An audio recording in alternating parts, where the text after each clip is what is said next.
4.1ની તીવ્રતાના ભૂકંપના આંચકાથી જમ્મુ કાશ્મીરની ધરતી ધ્રુજી।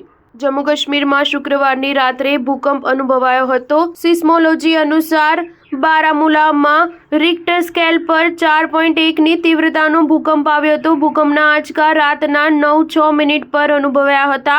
ભૂકંપમાં કોઈ પ્રકારની જાનહાનિ થઈ હોવાની જાણકારી મળી નથી। લોકો ઘરમાં હતા એ સમયે ભૂકંપ આવતા લોકોમાં ભયમાં માહોલ છવાયો હતો, જેમાં અમુક લોકો પોતાના ઘરમાંથી બહાર આવી ગયા હતા। અધિકારીઓએ જણાવ્યું કે ભૂકંપનું કેન્દ્ર 10 કિલોમીટરના વિસ્તારમાં જણાવાયું હતું। જમ્મુ કાશ્મીરના બારામુલામાં 4.1ની તીવ્રતાનો ભૂકંપ આવ્યો હોવાના કેટલાક વિડીયો સોશિયલ મીડિયા પર શેર કરવામાં આવ્યા હતા। વિડીયોમાં જોઈ શકાય છે કે થોડી સેકન્ડ માટે જોરદાર આંચકા આવે છે। કેટલાક લોકો બૂમો પાડવાનો અવાજ પણ સંભળાય છે। અગાઉ પણ જમ્મુ કાશ્મીરના ડોડામાં 20 ઓક્ટોબરમાં ભૂકંપના આંચકા અનુભવાયા હતા, જ્યારે 19-20 ઓક્ટોબર વચ્ચે બીજી વખત ભૂકંપ આવ્યો હતો, જેમાં રિક્ટર સ્કેલ પર 3.7ની તીવ્રતા જણાવાઈ હતી। 19 નવેમ્બરે ડોડામાં 4.3ની તીવ્રતાનો ભૂકંપ અનુભવાયો હતો।